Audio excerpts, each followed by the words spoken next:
Hey everybody, it's Eric Pappenfuss. It's Friday, so it must be a buy day. And today I'm taking you deep into the heart of Virginia and the beautiful mountains to a house call, which you can see sort of from start to finish. I'm going to take you through the house, tell you a little bit about how we approach a big house call like this. And then at the end of the video, I'll try and show you some of the more interesting things we find here over the course of the next several days. First thing you'll notice is we're on a big old farm. We're in Virginia, straight shot down from the bookstore on 81, not too far, into an old house which apparently was Jubal Early's during the Civil War. We've got some beautiful old wooden steps and some nice features. This is an estate situation in that the owner has passed away. The family is preparing for an estate sale, but has sold the books to us separately. And we're going to go in the front door and you'll get a sense of the grandeur of both the house and the collection. We get a lot of people that email us on a weekly basis saying they've got books or they'd like us to make a house call. This one is particularly interesting because it's one of the larger house calls we'll make over the course of the year. There's about 10 rooms, all this size, many of which have just terrific books in them. The specialty seems to be literature and history. There is an emphasis on the Civil War. There are a lot of Eastern Press, a lot of Folio Society books, a lot of beautiful books, and we're going to enjoy boxing them up. When we do a house call like this, we are not really sorting anything today. We are packing them, transporting them back to our sort room in Harrisburg, which you've seen, and we'll go over the books then and there. We can see that, like with a lot of these old farmhouses, the books are on multiple floors. We aren't even in the main library yet, but there's sort of books everywhere. And I'll take you up the stairs. There are, by an estimate of the owner, about 9,000 books. I think that's an underestimate. And there are 3 of us here that have come to box them up. And we're going to try and do this in 2.5 days. You'll see at the end of the video, if we were successful, we've brought about 300 boxes. And we are gearing up to go here.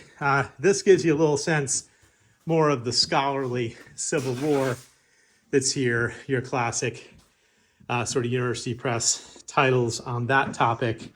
But all of the rooms are interesting. Again, many of them with quite a few folio societies. This was obviously a subscriber, and quite a few interesting books, literally in every nook and cranny of the house. You can see here, those are the leather-bound Peterson Bird books. We've got books on flowers. It's really pretty impressive. Now I'm going to take you down to the main library, and you'll see where the bulk of our work is going to have to be. All the Folio Society books are going to be really nice for the shop. Little Jane Austen set. Somebody also was interested specifically in female authors in the 19th century. Those Virago classics are a wonderful set as well. And we are boxing them up. Note that we're putting everything in sort of flat to try and allow the boxes to be stacked on top of each other without the books getting crushed or compromised in any way.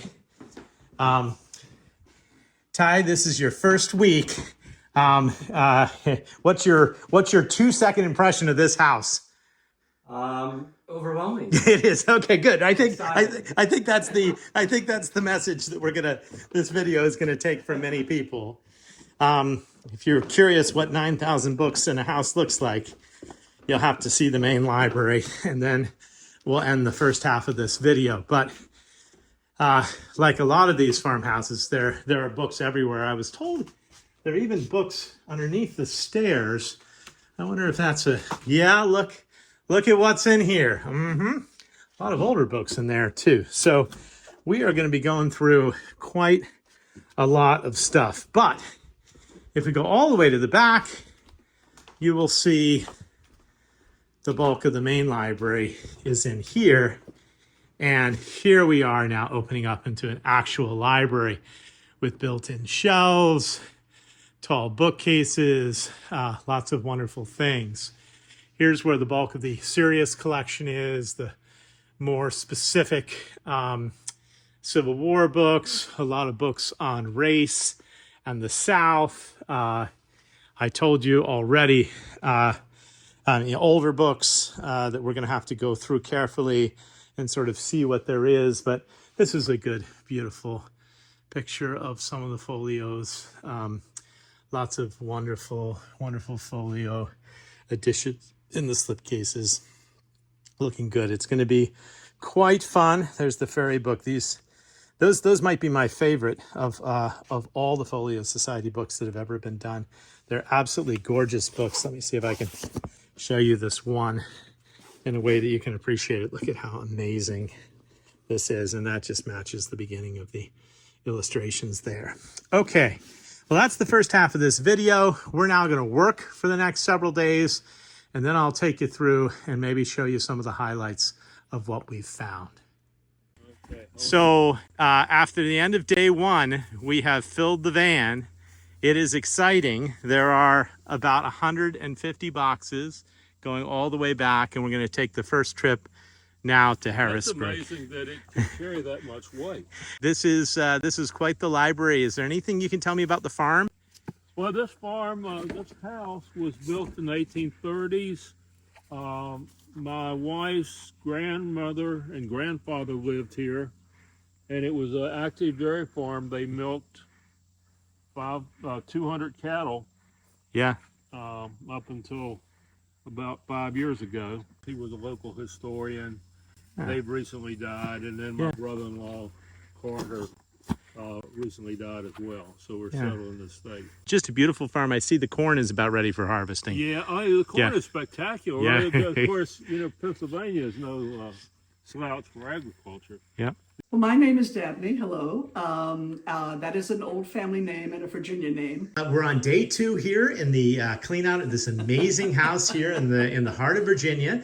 And can you tell us anything about the history of the house? This house was built in 1857. Purportedly, Southern General, the Confederate General, Jubal Early, stayed here at one point. I believe it was primarily built for the Callaway family.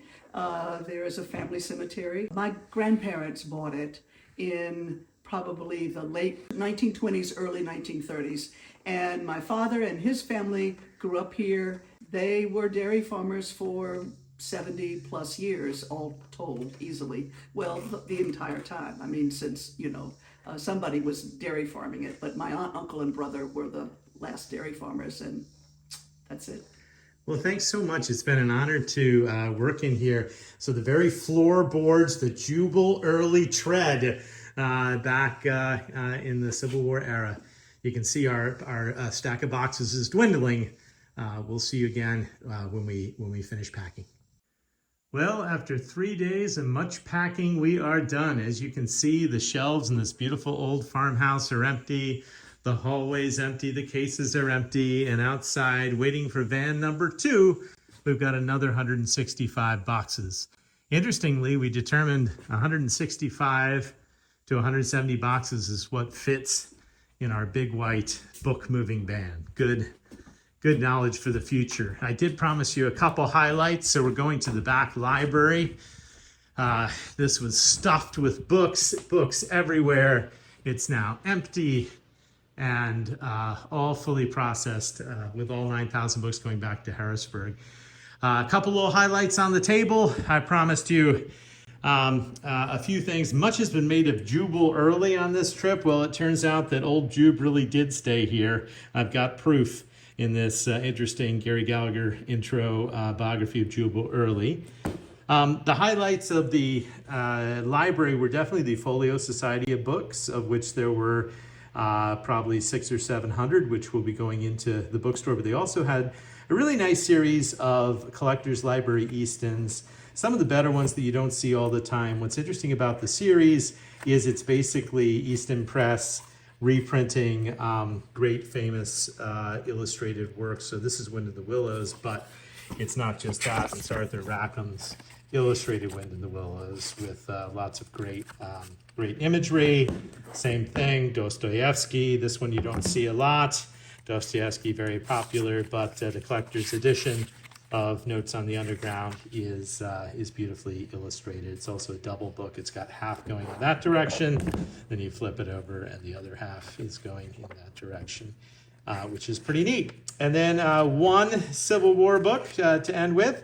By far, I thought the most interesting book was this. This is the biography of Jefferson Davis, but it was in fact by his wife, Viola Davis. Viola is very interesting because she was not a big fan of the South. She was actually educated in Philadelphia and was never really embraced as the First Lady of the Confederacy.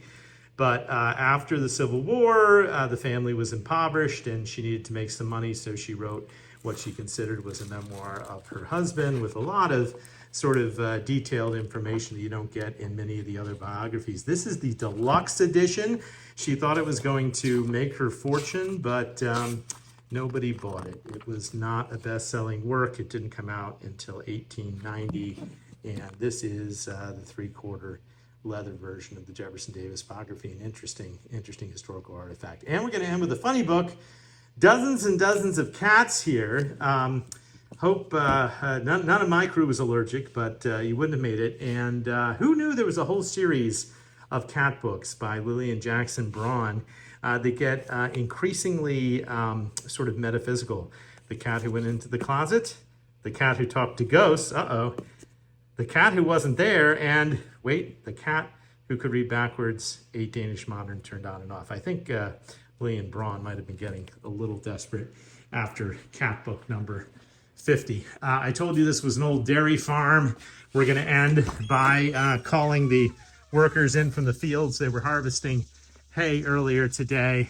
It's been a great house call. Thanks for watching. I hope you watch next Friday and every Friday at noon for more adventures in the world of books.